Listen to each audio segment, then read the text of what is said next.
మగువ channel ప్రేక్షకులకు స్వాగతం.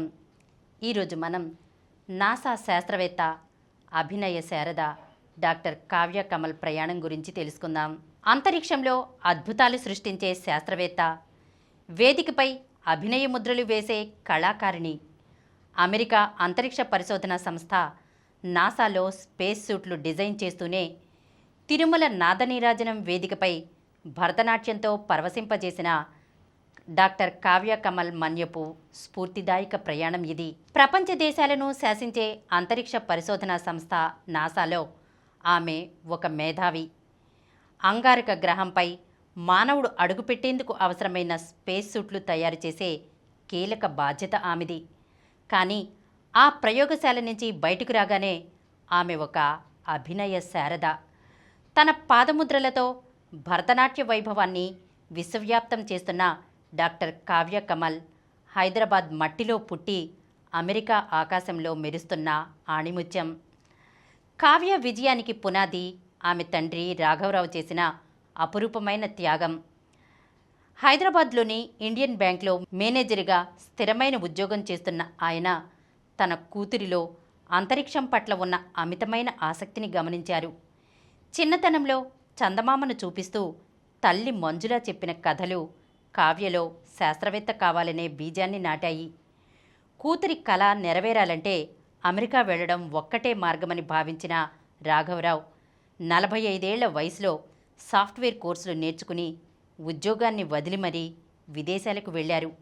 అక్కడ అన్ని సౌకర్యాలు సమకూర్చుకుని కుటుంబాన్ని తీసుకెళ్లడం వెనుక ఓ తండ్రి పడిన శ్రమ కావ్యను నేడు నాసాలో అత్యున్నత స్థాయికి చేర్చింది. హైదరాబాద్లో ఇంటర్మీడియట్ పూర్తి చేసిన కావ్య అమెరికాకు వెళ్ళాక విద్యారంగంలో అప్రతిహత విజయాలు సాధించారు. జార్జియా టెక్ నుంచి ఏరోస్పేస్ ఇంజనీరింగ్లో BS, ప్రతిష్టాత్మక MIT నుంచి MS, అనంతరం యూనివర్సిటీ ఆఫ్ నార్త్ డకోటా నుంచి PhD పట్టా పొందారు. 2026లో ప్రారంభమైన ఆమె అంతరిక్ష ప్రయాణం నేడు 19 ఏళ్ల అనుభవంతో పరిణితి చెందింది. ప్రముఖ వ్యోమగామి సునీత విలియమ్స్ ప్రయాణించిన స్టార్ లైనర్ మిషన్కు పనిచేసిన అనుభవం ఆమెకుంది.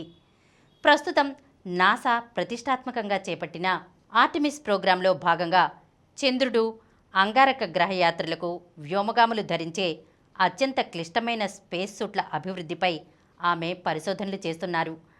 ఆమె మేధస్సుకు నిదర్శనంగా 8 పేటెంట్లు, 30కి పైగా అంతర్జాతీయ పరిశోధనా పత్రాలు ఉండటం విశేషం. ప్రపంచంలో ఎన్ని వేదికలపై ఆడినా తిరుమల శ్రీవారి సన్నిధిలో నాట్యం చేయాలన్నది కావ్య చిరకాల వాంఛ. 7 ఏళ్ల నిరీక్షణ తర్వాత ఇటీవల నాదనీరాజనం వేదికపై ఆమె కళ సాకారమైంది. తన తోటి కళాకారులు డాక్టర్ సృష్టి బూదూర్, సింధు రామచంద్రన్లతో కలిసి త్రిదేవస్తుతి, బ్రహ్మకడిగిన పాదము, దశావతారం వంటి కీర్తనలకు ఆమె చేసిన నృత్యం భక్తులను పరవశింపచేసింది. తన 6 ఏళ్ల కుమార్తె చంద్రికతో కలిసి వేదికను పంచుకోవడం తనకు చాలా గర్వంగా ఉందని ఆమె చెప్పుకొచ్చారు. భర్త చేతన్ వేముల ప్రోత్సాహంతో అటు వృత్తిని, ఇటు కళను సమన్వయం చేసుకుంటూ కావ్య సాగిస్తున్న ప్రయాణం అద్వితీయం. కావ్య వ్యక్తిత్వంలో మరో కోణం ఆమెలోని సామాజిక స్పృహ. కేవలం నాసా ప్రయోగాలు, నాట్య ప్రదర్శనలకే పరిమితం కాకుండా పర్వతారోహణ ద్వారా సామాజిక సేవకు శ్రీకారం చుట్టారు. ప్రాజెక్టు సఖీ పేరుతో పేద బాలికల విద్య కోసం నిధులు సేకరిస్తూ అనేక ఎత్తైన పర్వతాలను అధిరోహించారు. వృత్తి, ప్రవృత్తి, సామాజిక బాధ్యత ఈ మూడింటిని ఒకేలా ప్రేమిస్తూ ముందుకు సాగుతున్న కావ్య కమల్ ప్రతి భారతీయుడు గర్వించదగ్గ అరుదైన వ్యక్తిత్వం. భౌతిక ప్రపంచంలోని రహస్యాలను ఛేదిస్తూనే ప్రాచీన కళావైభవాన్ని కాపాడుతున్న ఆమె ప్రస్థానం భావితరాలకు ఒక స్ఫూర్తి మంత్రం. శాస్త్రవేత్తగా ఎంత ఎదిగినా తనలోని కళాకారిణి కావ్య ఎన్నడూ విస్మరించలేదు. తన నానమ్మ కమలాదేవి గొప్ప గాయని కావడంతో ఆమె వద్దే నాట్యంపై ఆసక్తిని పెంచుకున్నారు. 4 ఏళ్ల వయసులో దూరదర్శన్ నృత్య ప్రదర్శనలు చూస్తూ అభినయం నేర్చుకున్న కావ్య 6 ఏళ్ల వయసు నుంచి మంజుల రామస్వామి, VS రామమూర్తి వంటి దిగ్గజాల వద్ద శిష్యరికం చేశారు. మట్టి కుండలపై, ఇత్తడి ప్లేట్లపై ఆమె చేసే నాట్య ప్రదర్శనలు చూసి తల్లిదండ్రులు మురిసిపోయేవారు. అమెరికా వెళ్ళాక కూడా డాక్టర్ రత్నకుమార్ వద్ద భరతనాట్యంలో డిప్లొమా పూర్తి చేసి ఇప్పటి వరకు ప్రపంచవ్యాప్తంగా సుమారు 500కు పైగా ప్రదర్శనలు ఇచ్చారు.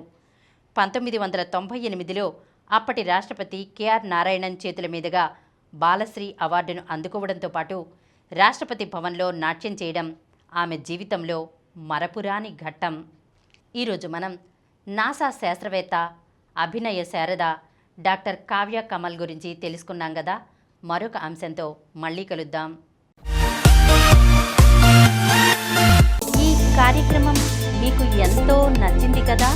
ఇటువంటి మరిన్ని వీడియోల కోసం అనతి కాలంలోనే 21 కోట్ల వ్యూస్ సాధించిన సమరం ఛానల్ సమర్పించు సమరం మగువ ఛానల్కు సబ్స్క్రైబ్ చేయండి, లైక్ చేయండి, మీ ఫ్రెండ్స్కి షేర్ చేయండి. అలాగే ప్రక్కనున్న గంట సింబల్ని ప్రెస్ చేయడం మర్చిపోకండి.